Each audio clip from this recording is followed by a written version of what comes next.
guest Ashley Bear on. I love that. Anyways, yes, I'm patting myself on the back. No, I'm kidding. So here we are. We have Ashley back. We're going to talk about yoga nidra, but first we're going to do our little free writing exercise. So Elizabeth, and this is Maddox. He's a founding co-host here. He's moaning, but yes. So Ashley, you're the guest, so you get to go first. Well, let's set the free writing exercise. So, excuse me? I said, let's level set the free writing exercise. So we each took a moment to write, just stream of consciousness writing, and we are not going to critique or comment or say great job or terrible job. Like, we're just here to hold space and support each other in the writing, and we can talk about the concepts, but it's not to like, yay, you're a great writer. Yeah. Well, I'm not a great writer, but I wrote a poem, a 4-line poem about, well, I'll read it. Am I just reading it? Yep. Okay. From spring to fall, a little bird I see, so light and green, he watches me from the tree. I hold him gently in my hand until the time comes to set him free. Oh, how I miss thee. So what does the bird signify to you? Well, it's a literal bird that comes here, which is a hummingbird that comes every year, and I do hold him and play with him, and then he goes away, and I get really sad. But I do have birds tattooed on me, which I didn't really intentionally do, and then I was getting one, and the tattoo artist said, "You have a lot of flying things on you," and I was like, "Oh, I do." I think it's freedom. I want to fly. I'm Aquarius. If you know anything or you know an Aquarius, it's all about freedom. So don't fence me in, kind of. Don't fence me in. Don't put chains on me. Like, that's all I really care about. I must be free in all areas of life.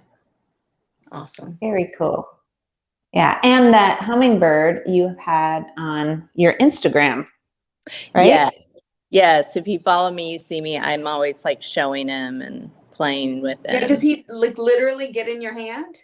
He does. He comes in my house. He comes to the bedrooms in the back. If I'm not out on the balcony, which I tend to be a lot when it's warm, he will come to the window and look in, like he's figured out where I am. They're very smart, and he'll look in the window to kind of like, where are you? And so then I'll come out. Like, it's kind of like, come play. And then, yeah, I have them. I'm a bird nerd. I have them tried. Like, they come the first week of April, and then they leave the first week of October. So, I get sad not seeing them. But yeah, my hummingbirds. I was looking at the migration map just this weekend. Like, we're getting close. They're going to be here soon. Yes, about a month. Yep. Very cool. I can't wait. I have my hummingbird feeders now, and I'm ready. Yeah, you got to put them up a couple weeks, like mid-March, just for any early birds that come by. Support the travelers. Yes, the ones who go north. I'm glad we toss all my feeders last year because they were just kind of wearing out. So this year I have to get new feeders. Mm-hmm. Very cool. I am worried. We're doing a 2-week trip at the end of April, and I've been like, the first thing I thought was like, my hummingbirds, who's going to feed them? It's okay. Maddox, like, I will. Yeah, with my tongue. No. All right, Elizabeth, you want to go next? My turn?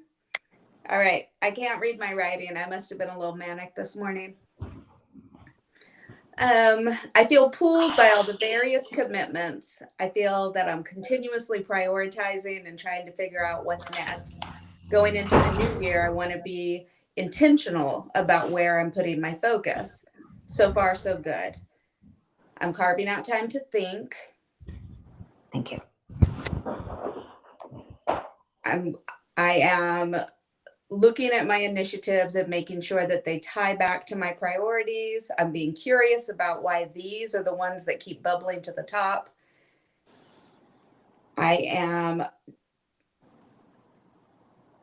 I'm talking with the people who depend on me to understand how our priorities align, and I'm thinking about what matters the most to me. And does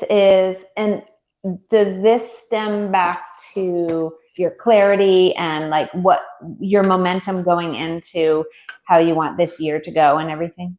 Absolutely. It was kind of trying to tie back to my word of the year is clarity.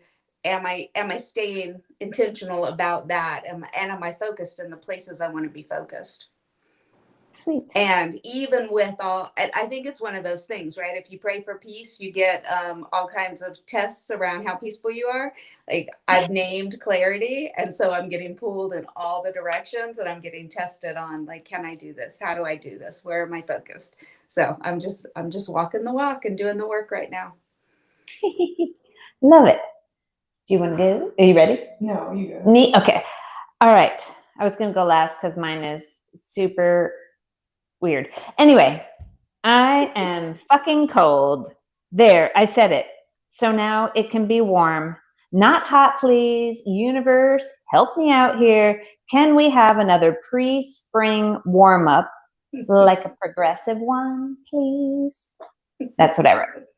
Obviously, we don't even have to talk about it. It all makes sense here. Except now, so have you been cold? Yeah. tell. Actually, and of course, now that I wrote that in this room here, it's a bit warm. So I'll be taking There off. you go. That's how a little, it works, right? Yeah. It was fast. All right. Sorry. Okay. So you go ahead. Okay, I wrote Edgar Allan Tolle, like Eckhart Tolle, Edgar Allan Tolle. You have to think inside their squares to think outside of their boxes to comprehend the full circle. Wow. Yeah. A thought provoker. Yeah, I guess. I don't really know I love what it. it means. Just rewriting. Oh, here you go. Oh, hi. We have our founding co-host back.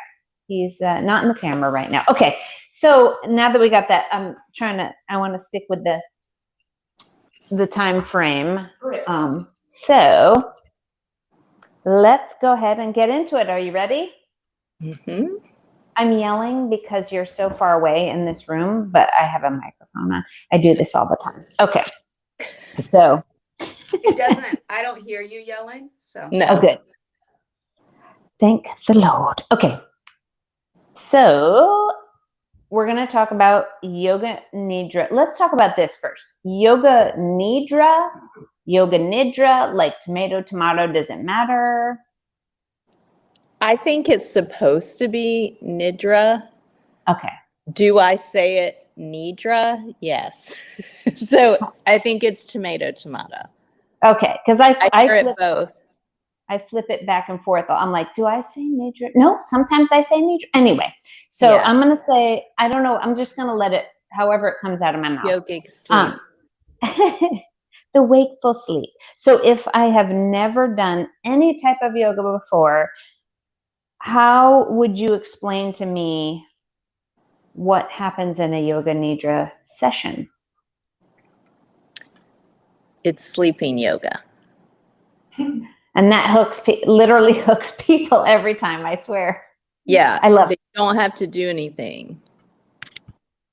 But Is it receive. It's like, I call it guided relaxation because sometimes I think people might get freaked out. Like, what is it by the name? Like people who maybe aren't experienced in yoga. So I'll call it guided relaxation or like a guided meditation, although it's really deeper than that. But it's a very healing, like restorative practice, but you're lying on your back and you're following directions through like 5 different like levels, kind of taking you through. I mean, I can go like really deep on it, but like taking you through these levels. And then that's kind of what happens, and people kind of come in and out of their Consciousness. sleep, I guess. Yes. Yeah. Like it's like putting you between awake and asleep. Very You're in the cool. middle. And you may go to sleep, but in theory, you're supposed to stay awake. Okay. Sometimes I snore. No. A lot of people do. A lot of people go to sleep, which I don't think it's a bad thing. If you got that relaxed, you needed to sleep. So Yeah, I think I so do it too. at work for people like weekly, but then I do it, in my yoga class. I forgot to put this on there, but is it, if you do an hour yoga nidra session, is that equivalent to like a certain amount of hours? Yeah. For 1 hour is 4 hours of sleep. Wow. And Okay. typically I do about 30 minutes. You're getting like a 2-hour rest. And it's a Oh. deeper rest than what you would get sleeping. So where does that stat come from? Like, what's the neuroscience behind that? It's from a book. It's basically because it's putting you in, this is the best I can explain it. It's allowing your brain to access delta waves, which we don't access unless you're asleep. So like theta waves are like meditation, but delta is yoga nidra. It's specific. And so we really only access them when we're asleep. And it's like the restorative and healing practice because you're in delta, but you're awake. So you're able to access them while you're awake. And so it's like activating, what's the gland? I'm spacing on the name. Pineal. It's activating that, which is releasing melatonin. And so really it's the reparative process that we go through when we're sleeping, but often we may not get there because of like bad sleep. So really it's putting you in those delta waves. So that's why it's so restorative. I can't really line up. I don't know why the numbers or what they are, but that's just what I've read. That like you can totally feel like you've slept. It does feel like that. Feel rested. All right. Next question. Is yoga nidra safe for all? I mean, yes, but I mean, typically I've done it on so many people. I've done it on children. I've done it on like 80-something-year-olds. The only ones I would say no is if like you're actively triggered, Okay. like you would not want to like lay down and like try to do yoga nidra, like someone who's in some sort of state or like maybe a pretty severe mental health, like not anxiety, depression, but more like schizophrenia or something where maybe you're in an altered state or like probably, I don't know, somebody on drugs, like those kind of things. Because, Okay. I don't know. I wouldn't recommend it then, like extreme states of the mind, I guess. Okay. I can say I used to do it with my son. We probably started when he was 12, 13 months old, and he loved it. Like, just loved it. Kids love and it. he would walk his, he had a favorite T-Rex stuffed animal. And I remember he'd be like, relax your claws, relax your feet, relax your scales, relax your super sharp tail. I love that. Oh, that is so cute. That's really cute. All right. What does one need to bring to a yoga nidra session? That's a funny question. When people come to my class, it looks like we're having a sleepover. They've got like 2 blankets. You want to cover with a blanket because your blood pressure will drop and you might get cold. And then usually 1 for under the head. So 2 blankets, an eye pillow to go over to block out light and help you relax, and bolster or pillow for under the knees. So that lying, because you're typically in Shavasana or resting pose, so you want to like release the low back. I mean, I've seen people, there's a lady that comes and she puts like one of those weighted blankets, it's more like a mat, but she puts that on her during yoga nidra. So yeah, eye pillows, blankets, bolsters, you're setting yourself up to be comfortable. No Sweet. watches, no alarms. Yeah. No phones. Yeah, I had a phone go off once. It was the sound of a horse, like neighing, and we were out at a farm, so I literally thought a horse was running through. It sounded so real. Realized it was someone's phone. That's awesome. That is awesome. Oh my gosh. Well, I probably would have had to stop and be like, what in the world? It can distract me. Yeah, I was like, I thought a horse was about to run through this like barn. I wonder if the person like decided not to get up and shut the phone off. They're like, I don't want to be the one. I think it kept going a little bit. I can't remember. I mean, it happens sometimes. I mean, I try to remember to remind people like shut off any beeping things because people all have it on their watches now. Yeah. You know. Yeah. It's a lot to disconnect from for sure. Well, and even if it's not beeping where it disturbs everyone else, if you have the haptic tapping, it's going to keep jerking you out of it. Yeah. Exactly.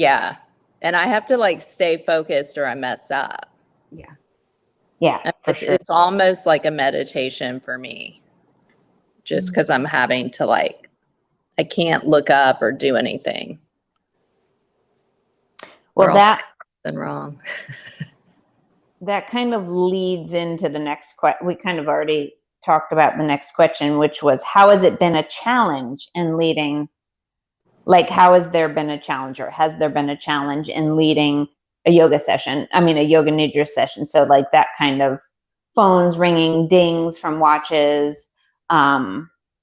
Yeah, there's a lot that goes on in yoga nidra. So I've noticed there's like a coughing thing. A lot of people will start coughing. Yeah. And so that's always like a friend of mine who we work together will kind of look at each other like, here comes the coughing. And I have like theories about what that is and why it starts. Like they won't be coughing all class, in a certain part, like coughing begins.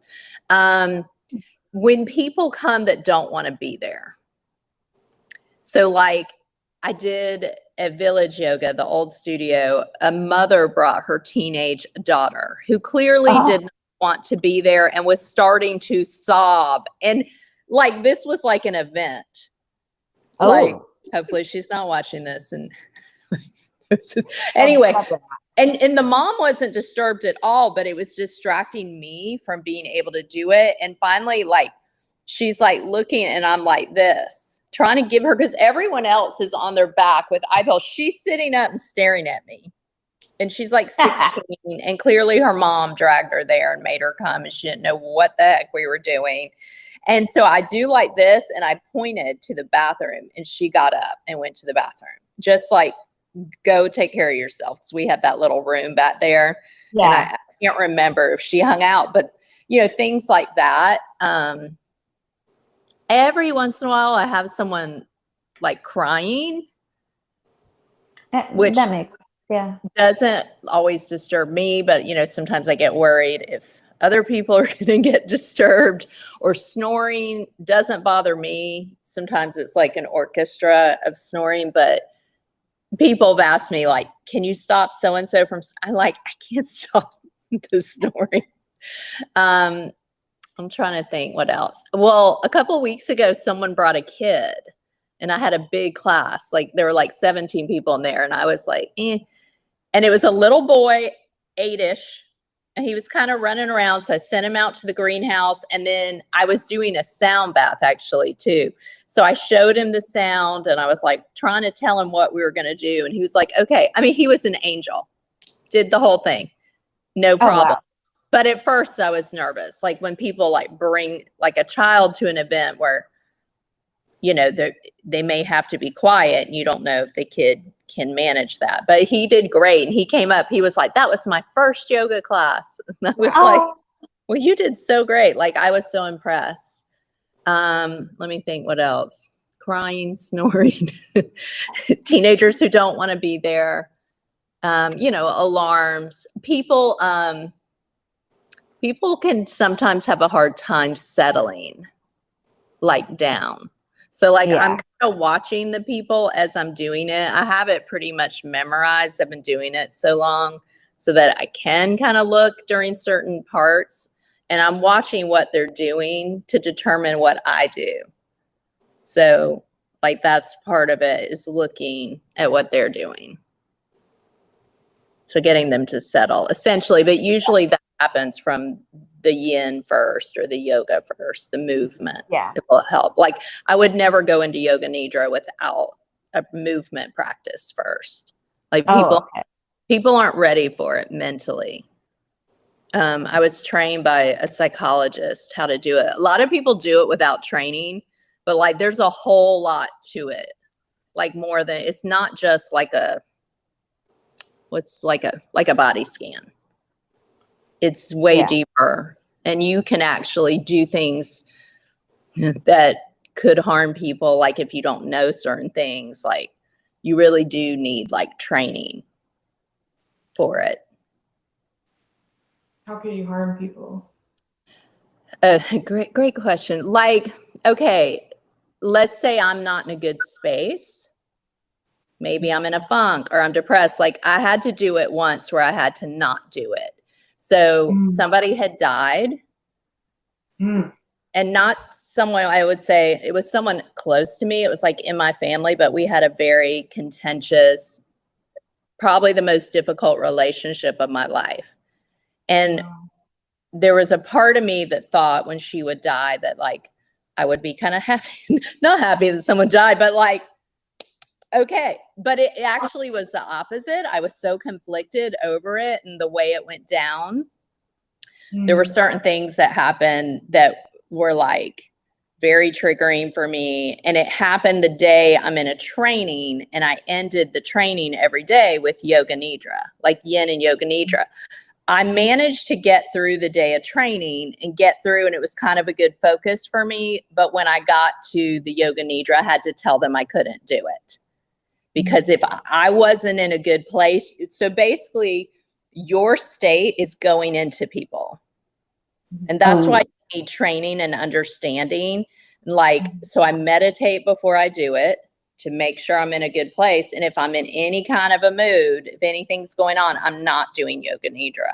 So that time I had to say I can't do it.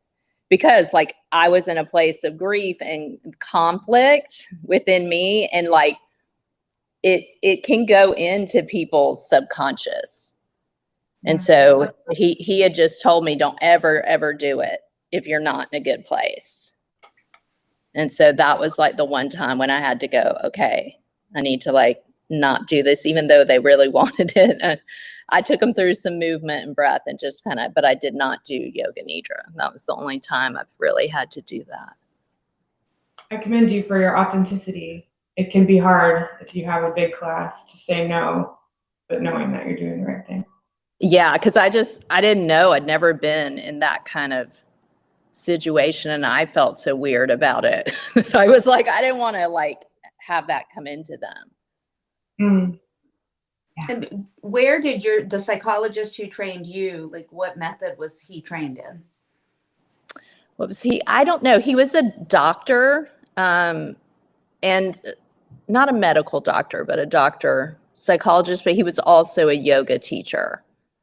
So I'm not sure of where he got trained, but I did it was a 3-day intensive of breaking it down and what it does. And that's probably a question I should have asked him. But he's awesome. He's still around. I mean, he's up in Maine now, but. Did you have him? Did I take his class, the level one, the online one? He used to do it on Dr. Nick Atlas. Yeah, that was it. Yeah. It was back at Village. Hold on one moment. Oh, that's right. I forgot we did that. Yeah. So I one, did the level one, and it was, he packed a lot into that. That was really cool. Yeah. That's why I'm always so curious still about it. So, but Yeah, I think there's like a level 2, which I've not done. But a lot of Yeah. what I've learned from what people tell me. Like during, and just a lot of weird stuff happens in Yoga Nidra. People see things, visions, people have stuff happen to their body. People come up and they'll go, is this weird? And I'm like, nothing you can tell me is weird because I probably heard it all, but they'll be like, in the middle of that, a hand came out and gave me something. And, or they'll tell me that like the pain dropped out of their body. Like I had someone who came to every studio I ever taught at to get the Yoga Nidra, and he had fallen out of a building and it was injured. And he had lots of foot surgeries and stuff like that. And he said every time he left my class, he could walk without pain. And so he came to the farm, to Village Yoga when I was in Dahlonega, wherever I was, he came until he moved to get it. But people can have like trauma. Like if you have trauma, so Yoga Nidra is very healing for trauma. It can kind of pull the trauma out of you without you having to relive it. It just kind of works. And usually how I know that people have trauma is they come up to me after Yoga Nidra and they talk to me about their body, like twitching, or they have a release, like that they don't really know. Like I had an older woman, probably in her 80s, come through with her daughter, brought her, and the daughter brought her up to me after and it's like, she can't stop crying. Like she was just, and my first thought was not so much trauma, but have you moved your body? And she was like, not really. And so I did very gentle movement because I saw her in the class and I was like watching her to make sure she could do everything. But the Yoga Nidra released something and she couldn't stop crying. She was like, is she okay? I'm like, she's fine. Like, it'll be fine. But usually I ask, like, do you have trauma? You know, because usually it's like releasing it. I love that. All right, let's see. Oh, here we go. Do you or can you do Yoga Nidra to yourself? Yes and no. So like obviously when I'm doing it for someone, I'm not in the practice, I'm leading the practice, but sometimes, certain times I've done it, I can feel myself getting lulled in. So it starts kind of working on me, even though I'm not intentionally. But yes, so that's like, no, when I'm doing it, it's not really happening to me, but every once in a while it does. Like I can feel it kind of like I'll start getting kind of like drifty. So some of it's working on me. But yes, I do it. I have it kind of memorized. So if I wake up at night, I can start doing it. So I laid like I'm asleep. And if I wake up, I start with there's 5 levels of what you're doing. So I start like relaxing myself and like noticing my breath, and I can do the body scan to myself, but it's all mental. Like I'm not saying it. I'm just mentally going through it. And then I do the counting, and then usually I'm asleep again. Very nice. Yeah. I was wondering if that would help someone go back to sleep if they knew how to teach it. Yeah, but you can put it on the app, which leads me, I know we talked about that last time, Insight Timer, but I just realized if anyone's listening before Wednesday, I'm doing a live through Insight Timer from like my bedroom. I'm going to take people into Yoga Nidra. It's free. So I can kind of go in through the app. So people on the app will see I'm live and can come in. Oh, on Insight Timer? Insight Timer. So maybe I can text you the link, and I don't know, maybe you could share it or something. But you may want I'll put it on Instagram. I'll post it tonight with a picture. People could try it in their own space. Yeah, that would be cool. I'm trying to pull it up, and then that way, Let me see if I can do this. They could do it in their own. Oh, there it is. Let me see. I think I can just, yes. All right, I just texted it to you. Okay. All right. Yeah. So then I'll just That way people could check it out like from their own space. They can be in bed, like set up and just relax. sweet. So nice. Yeah, that'll be good. Yeah. So I'll put this on Instagram. It's Tonight. called Yoga Nidra and Relax. I like Netflix and chill. It's Yoga Nidra and Relax. All right. Yes, I'll put that on tonight. Okay. La, la, la, la. Oh, this was your question. Do you have a Yoga Nidra voice? Do you go through any type of evolution to arrive at this voice?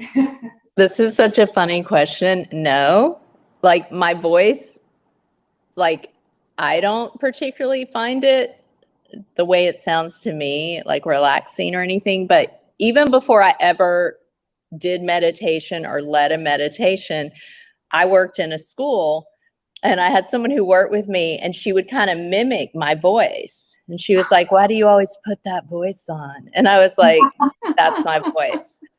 And it's like, it's funny because I got teased about it, but like, it's my voice. And no, I don't do anything. It's just, I just start saying it. But people tell me, they're like, I can't listen to another person do Yoga Nidra. Like if they're used to my like cadence, I guess, or the way I do it. Yeah. But no, I don't do anything. Yeah, I asked that question because I used to listen to fall asleep to a Nidra teacher named Ayla Nova on Spotify, and I just was thinking like, did she practice this shit? Because it was so like, and now with Nidra. It was relaxing, but I just always was distracted by like, I wonder what her real voice sounds like. Yeah, no, it's pretty much my voice. I mean, I may soften it a little, like it may be louder now than what I would be in Yoga Nidra, but no, I'm not doing or trying anything. It's just like I'm just saying it. But yeah, I've heard people where it's like sometimes it's like, oh no, I can't hear that. Or yeah, so nice. Like you just have to hear what resonates, I guess, like the tone. Yeah. But tone's important. I've heard people yell Yoga Nidra, and I'm like, What? Oh my God. yeah, Well, they're definitely not falling asleep in that class. Or no. maybe they are. They're releasing a lot of trauma because they're so triggered by the person's voice yelling at them. But I think it's a lot of people, I don't know, like I'm a believer as a yoga teacher that you have to meditate and be regulated and calm, whether I'm leading yoga or meditation or Yoga Nidra. Like, and like a friend of mine once wanted me to come and do her yoga class. And so I did it.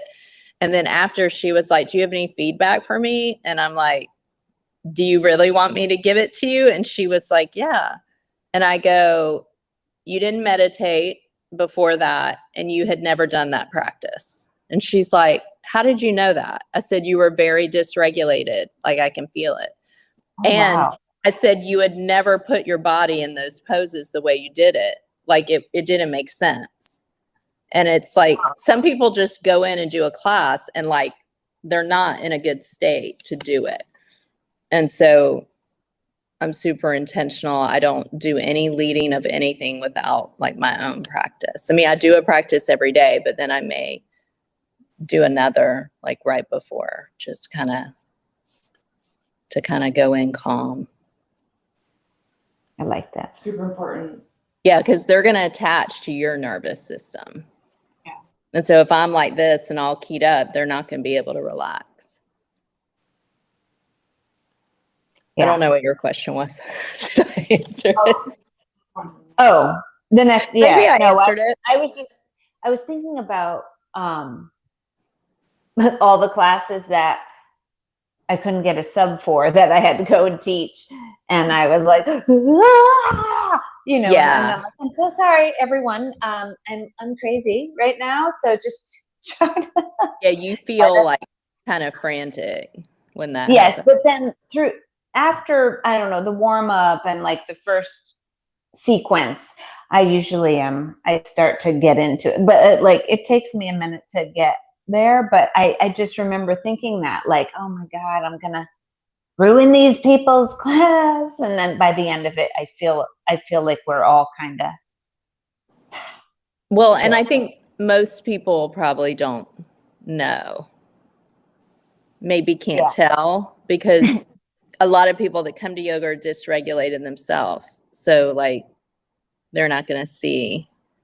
But, you know, for someone who like meditates, and I can kind of like, a friend of mine said, how can you tell people don't meditate? I'm like, by the way they talk and like what they're doing and stuff. And then I got her meditating. She's like, oh my God, now I can see it. Like if you're like in this calm state and then someone's like, like you can just tell. yes. Okay. So this is a similar question to one of the other ones that I asked. What is the most challenging group, or what has brought you to almost a breaking point during Nidra? Like where you almost broke script and was like, listen, you gotta go. I've never really had to do that, because typically like I'll do certain things if I feel like people are kind of dysregulated in the practice, like they're not settling, I'll start doing more of certain things. But I mean, I've had, like when I was first starting to teach Yoga Nidra, like I can't remember exactly when it was, but early on I had a group that someone had me come for like work. It was like a work group and everyone was going to do Yoga Nidra at their lunch. And that's kind of what I was saying, like when people don't want to do it. Mm-hmm. So this woman came in and she kind of threw a fit. She was like huffing and puffing. And I'm kind of like, she threw her mat down and I'm just kind of, I'm getting nervous because I'm like, oh gosh, like how's this going to go? And I was very new at it. And her boss says, she's like, I don't have time. Like, what's going on? She goes, I don't have time for this. And the boss says, none of us do. Like, we're going to lay down and do it. And they kind of like, you know, which in theory, you probably shouldn't force someone to do it. But I was super nervous. Like I was like holding it. I kept watching her because I was like, she was very kind of reactive and volatile. So I thought she might get up in the middle of it and like disrupt the whole thing or say, I'm out of here. I'm not, like, I was kind of scared about what was going to happen. So I kept like looking at her. Like I was distracted doing it because I'm like reading, but I'm looking to make sure she's good. Anyway, at the end of it, guess who comes over? The lady. And she sits down next to me and everyone was kind of packing up and leaving. And she just starts sobbing. Aww. And it's funny because when she was doing it, like kind of having the meltdown in the beginning before we actually started, I thought, oh, she really needs this because she was wound so tight. And like, you know, those are the people that resist it, that really need it, that are, oh, I can't sit still, or oh, I can't do this. Like those are the ones that really need it more than other people who are there wanting it, you know? So that's what I thought. Then she comes up and she starts crying and she goes, that was better than therapy. Like, what did you do? And she was like, did you hypnotize me? And I was like, no, I don't. And she was like, when you were saying this and like the visualization part, she's like, I mean, I was there with you on the journey. She was like, you know, telling me stuff that had happened to her, and it ended up being fine, but it was probably my most stressful because I just didn't know what she was going to do or whether she was enjoying it but she did. And so that ended up being good. I hope she continued it. She listens to you on Insight Timer every day, I'm sure. Could you imagine? I don't even know. I didn't have it then. The Insight Timer came later, but yeah, I mean, other than that, usually people that are coming want it. So everyone's like excited and like laying down, getting ready. So it's really only if someone doesn't really want to be there. I like it. Well, that answers my last question as well. So, which was, how do you handle it when shit like that happens? You know, that one person. So that was her, and it does. I feel like definitely more times than not, that is what happens. They need it. They need it. And I think it's about just making them feel safe and like giving them the freedom to leave. Like if they want to leave, like, you know, and making them feel like safe and like it's going to be okay. You know, because I do this at work. They're choosing to come. But I do trainings we talked about last time in mindfulness. And, you know, sometimes they're like, they don't know what it is. And I try to explain what we're going to do. And then after they're like, oh my gosh, are we going to do that thing again? Like they always want the thing. I'm like, we'll do it at the end of the day. So I kind of end my trainings with that, just to kind of send them off in a good space, because it was a lot of mental during the day. Yeah, that's awesome. All right. Well, does anybody else have any other questions for Ashley? No. All right. So I want you to talk about your retreat, and then I'll put the information down. Yes. In your retreat. So if you want to take us through when is it? What's it all about again? June. It's a wellness, yoga / wellness. We're going to do mindfulness, meditation, yoga nidra. I'm taking all my sound bowls, singing bowls to Jamaica. So we're going to be doing sound baths. But we do yoga nidra oceanside. So no music, just the ocean sound, like on the beach. So yes, June 22nd through 26th. It's like a Sunday through Thursday, quick 2-hour flight, and you're in paradise in Jamaica. And we stay at Jamaica Inn, which is like a 5-star luxury resort. But what's special about it and why I picked this place is there's no clocks, there's no kids, there's no TVs, there's no computers, there's no like elevators or partying going on. It's like designed for you basically for you to unplug, like a digital detox. And I mean, they intentionally don't have clocks around. Like you don't know what time it is for days. You're like wandering the beach. Like it's a private beach. We do yoga every morning at what's called Peter's Point, who is the owner who passed, who was really into mindfulness and was very excited. Like we were talking about it right before he died. And so the yoga studio is over the ocean. I can't see it, but everyone's looking out at it. You know, my back's to it. So we do more of a flow in the morning and meditation, and we taught wellness. And then you have the day to yourself for like the spa. They're number one, I think, in the Caribbean. They just won some award. But the spa is next level. There's no walls, no doors. You're over the ocean like this, like just feeling the breeze and listening to the ocean. It's amazing. And so we have the day to ourselves, and then we end the day with a second class, which is either yin and yoga nidra or yin and the sound bowls. This is new, where I'm going to have brought all the bowls. So we'll probably go into a room for that. We're figuring that out. And then, you know, we do like dinners together. You can do your own thing. You pretty much, it's not real scheduled with activities because it's all about slowing down and relaxing. We meditate, which is optional, on the beach in the morning early. But I had about 10 people every morning meet me like before the class, and we would just sit on the beach and I'd take them through different types of meditations. And, you know, I make that optional in case people want to sleep in and then just go to class. So it's a meditation and then 2 yoga classes daily. And we kind of package it all. And yeah, anyone can come. And then it's deep yoga nidra in paradise. It's How fun. many people typically? So last year was my biggest group. I had 15. The year before I had 8. It was smaller. And so I'm not sure yet what this year. I try to keep it, you know, 15 was probably as big as I'd want to go. But we had a couple like people join last minute, like, oh, I'm bringing my boyfriend now, or, oh, I want to bring my daughter. So it kind of kept building. Nice. But I try to keep it small. It's kind of intimate. You know, it's a very small place. Like there's only like 40 rooms. Every room sees the ocean and has like a private veranda.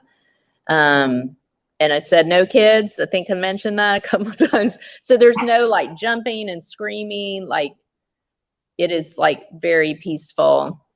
We eat dinner like under the stars. There's no rooms, no walls anywhere in this hotel. Like when you walk into the lobby, you're looking at the ocean. It's all Wow. open. Breakfast open over the ocean. And I'm trying to think what else. Do you do any off resort activities, hiking, waterfalls, any? We don't. You have the option. Like one year we did like a glass bottom boat, but I get seasick. So other people went, I did not. I try not to schedule. Now, if they want to do it, they can do it. Like the hotel will schedule it and do it. One year we did do the turtles though. We did leave the resort and we helped hatch the sea turtles, which was really cool. So that's the only time we've left. But typically we're at the spa or on the beach, just reading, relaxing. I try not to schedule stuff just because for the downtime portion. We do a little stuff around the resort. Like we went to the spa and they taught us how to make or how they make their scrubs because they get it from every like plant around there. So he showed us all the plants and then we made it. And we did the garden one day and like kind of got the fruit and saw where they grow everything. But if people wanted to do that, the hotel could do it because there is like Dunn's River Falls is very near. And there's dolphins and I mean, there's stuff if you want to do that. Well, it sounds amazing. It is. It's pretty, it's awesome. I mean, I'm working, but I love it.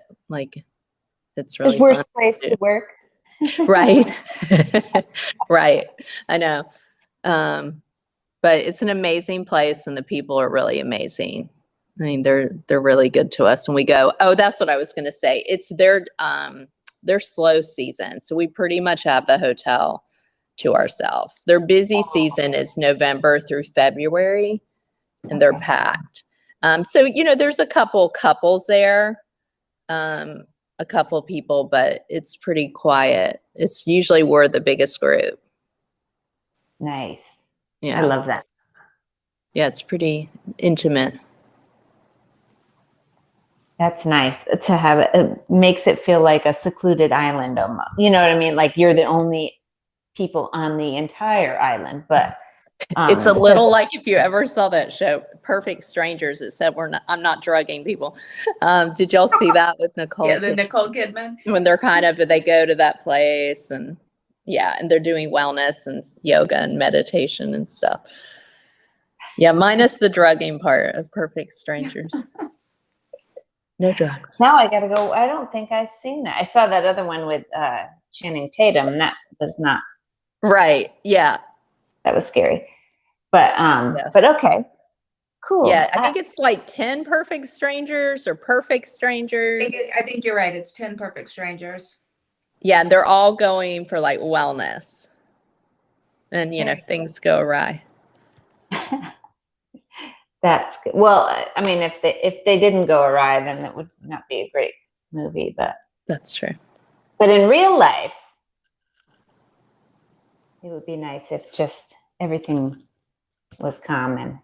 Yeah, so far I'm knocking on wood. The first two is So like how many years have you been doing this? so this year will be my third year. Okay. So I Well, I had hope it one goes great. scheduled, huh? I hope it goes great.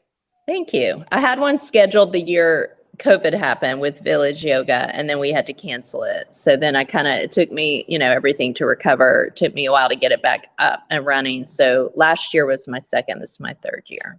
Gotcha. So knock on wood, we haven't had any, you know, a couple little missed flights, but people, you know, it's been quickly recovered and one lost bag on the way home. And But that's typical. Oh, good, on the way home. You Yeah. can't. On the way home, yeah, everyone's always had their stuff.